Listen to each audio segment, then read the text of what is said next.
Pada tahun 2018 ada satu video ni viral tau, yang dimana dekat dalam video tu ada seorang lelaki yang bernama Ali Banat, and dia bercakap pasal kepulangan dia ke Rahmatullah. Rahmatullah? Yes, Rahmatullah. Dekat dalam video tu dia bercerita tentang proses kehidupan dia yang semakin mendekat dengan ajal. Macam mana dia tahu yang dia akan meninggal? Okey, video tu sebenarnya telah direkodkan sebagai mesej terakhir dia sebelum dia meninggal dunia. And selepas dia meninggal, barulah video tu diriliskan kepada publik. Siapa Ali Banat ni? Kenapa dia boleh viral? Jom kita kenali seorang pemuda yang kematiannya dicemburui oleh masyarakat Muslim dekat satu dunia, terutama sekali orang-orang Islam di Australia, Afrika dan juga Palestin.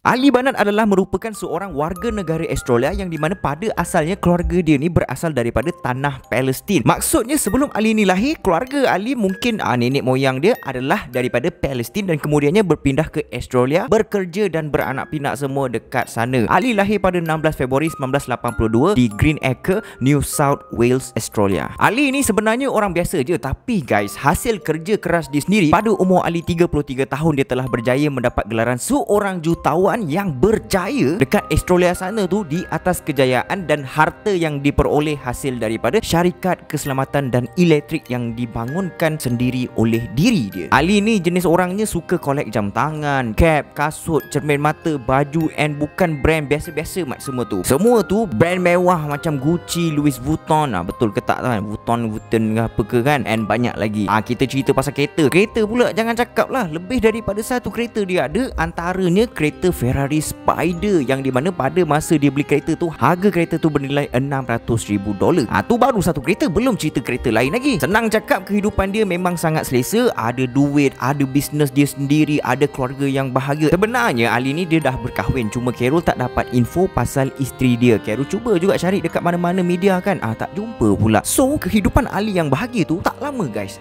sebab dia diuji dengan ujian yang sangat berat. Pada Oktober 2015, Ali telah didiagnosis dengan satu penyakit iaitu karsinoma cystic adenoid, atau dalam bahasa Inggerisnya adalah adenoid cystic carcinoma, yang di mana ianya merupakan sejenis penyakit kanser. And masa Ali tahu yang dia ada kanser dia time tu dah berada pada tahap yang keempat. Korang pun tahulah kalau sakit kanser tahap 4 ni, peluang untuk sembuh sangat tipis sebabnya kanser tu dah merebak ke seluruh badan ataupun organ dalaman penghidap kanser tu. Kebiasaannya siapa-siapa yang kena kanser ni, orang tu akan ada beberapa benjolan, sama ada dekat leher, sama ada dekat langit-langit, dekat mulut, sama ada dekat mana-mana bahagian kulit, bahkan boleh tumbuh dekat payudara juga guys. Adenoid cystic carcinoma ni adalah satu bentuk kanser yang jarang berlaku dan belum ada ubat yang khusus untuk penyakit ni. Possibility untuk sembuh juga adalah tersangat rendah. Maksudnya siapa-siapa yang kena penyakit ni memang susah untuk survive. Lagi-lagi kanser Ali ni dah berada pada tahap yang keempat. So doktor pun mengesahkan yang Ali akan hidup hanya lagi 7 bulan je guys. Bayangkan umur Ali tu 33 tahun, lepas tu pergi dekat hospital, doktor cakap ada kanser dekat dalam badan, and then doktor cakap ada masa 7 bulan je lagi untuk hidup. Tapi itu hanyalah ramalan mengikut kajian perubatan, sebab ajal maut kita semua terletak pada aturan yang Allah dah tetapkan guys. Okey, reaction Ali masa mula-mula dia tahu tentang sakit dia tu, dia down gila.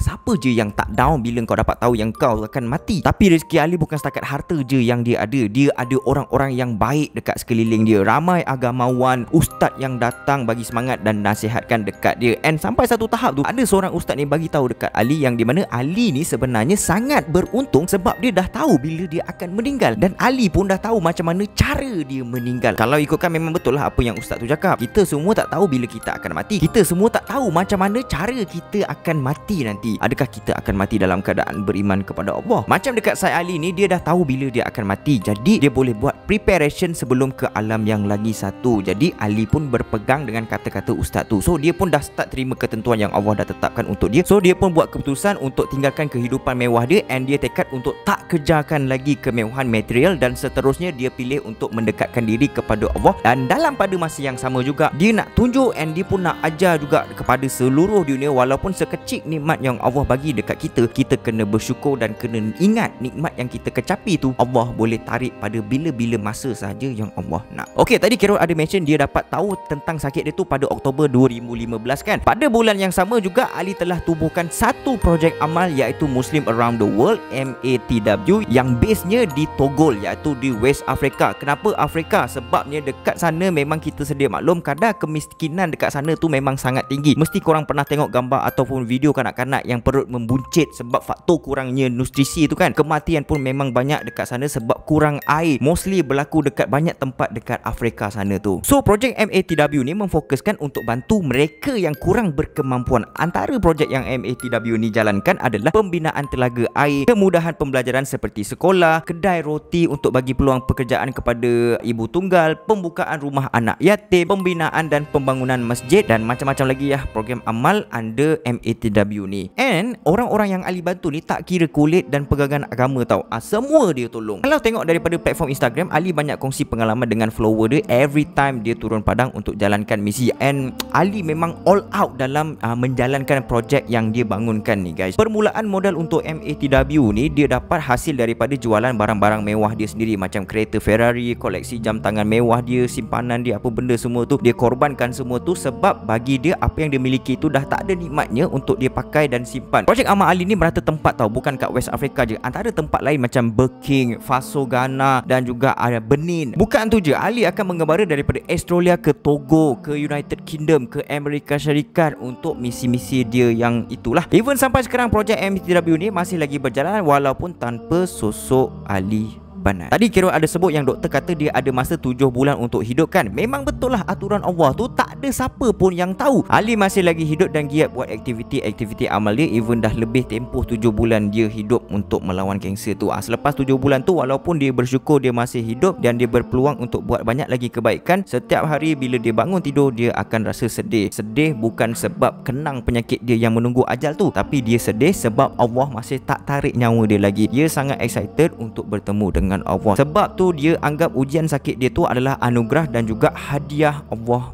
untuk diri dia. Akhirnya setelah 3 tahun melawan kanser pada 29 Mei 2018 pada bulan yang mulia 13 Ramadan 1439 Hijrah, Ali pun meninggalkan dunia pada umur 36 tahun. Kemudiannya jenazah Ali dikafankan dan dibawa ke masjid di Lakemba, Australia dan dikebumikan di kawasan Lakemba pada keesokan harinya yang dihadiri hampir 1000 orang. Mana tak orang kata kematian dia tu dicemburui. Sebelum meninggal dia sempat untuk buat kebaikan yang banyak, meninggal kerana berjuang dengan penyakit, meninggal pula tu dalam bulan Ramadan, kematian yang sangat dicemburui. Beberapa bulan selepas Ali meninggal, ada satu video yang dimuat naik di channel Muslim Australia One Path Network, channel yang sama mula-mula interview dia tentang kisah dia masa dia mula-mula sakit tu. Video yang bertajuk Ali Banat Final Message, ada satu ayat daripada video tu yang buat Khairul rasa tertarik untuk buat video ni adalah Alhamdulillah I have passed away. Alhamdulillah saya dah meninggal dunia. Ayat tu macam menusuk jantung mat. Nampak sangat dia dah well prepared untuk menuju ke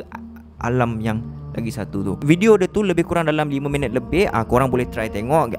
Khairul akan sharekan link tu dekat bawah. Benda tu adalah pesanan terakhir dia untuk kita tak kira bangsa dan juga agama sedunia. Dalam video tu juga dia sempat berterima kasih kepada orang-orang yang tak henti doakan dia, yang menyokong dia guys. Video tu bukan dapat reaction daripada orang Islam je tau, tapi orang bukan beragama Islam pun terima kesan daripada kisah Ali Banat ni guys. So daripada kisah ni banyaklah benda baik yang kita boleh ambil iktibar, yang kita boleh contohi guys. Antaranya kita kena bersyukur dengan sekecil-kecil nikmat yang Allah bagi pada kita. Kita kena bersyukur. Dalam satu interview Ali Banat ada bagi tahu yang masa dia betul-betul terlantar sakit tu baru dia dapat rasakan betapa nikmatnya bila dia dapat pergi toilet dengan keadaan kaki yang mampu untuk berjalan. Sebab bila sakit dah kena duduk dekat wheelchair, kudrat nak berjalan pun makin lama makin kurang. Korang boleh nampak tak dekat situ. Selain tu guys, daripada kisah Ali Banat juga kita boleh cuba untuk muhasabah diri kita, berapa banyak yang kita dah prepare untuk menuju ke akhirat, untuk berjumpa dengan Allah nanti. Sebab perkara yang kita rasa jauh tapi sebenarnya dekat dengan kita adalah